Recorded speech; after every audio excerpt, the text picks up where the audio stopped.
Now, for more on this story, Turkey analyst Yusuf Erim joins me now in the studio. Yusuf, what more do we know about this air operation that is currently taking place? Well, last time we talked, I was saying that there's a lot of moving parts and there's a lot of unknowns in this variable. And the biggest unknown has now disappeared.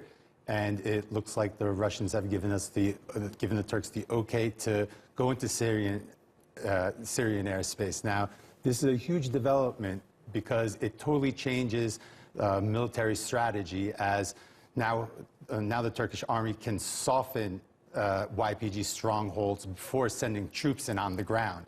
And this is very important because the YPG has some serious military hardware. They have Stinger missiles, they have American-made TOWs, they have Russian BM-21s, and these are very, very serious anti-tank and ground-to-air defense systems. And from a military aspect, the YPG right now is much better outfitted, much better trained, and much better organized than Daesh was at its pinnacle. So this is going to be a very important matter, how much the Turkish Air Force can enter Syria, how much they're going to be able to soften these YPG strongholds before the troops come in. You said probably Russia has given Turkey its go-ahead. What kind of impact will this operation have on Turkey and Russia relations, especially in view of diplomatic talks in Sochi at the end of the month? Well, now, Putin is concentrated on the Sochi talks. I mean, lately, he's come to the forefront in the international arena. He's become basically, with the Trump's America First campaign, Putin has become the go-to international leader when there's international problems. And this confidence, this reputation basically stems from his successful Syria policies. And he's heavily invested in the People's Congress that's going to take place in Sochi in about 10 days.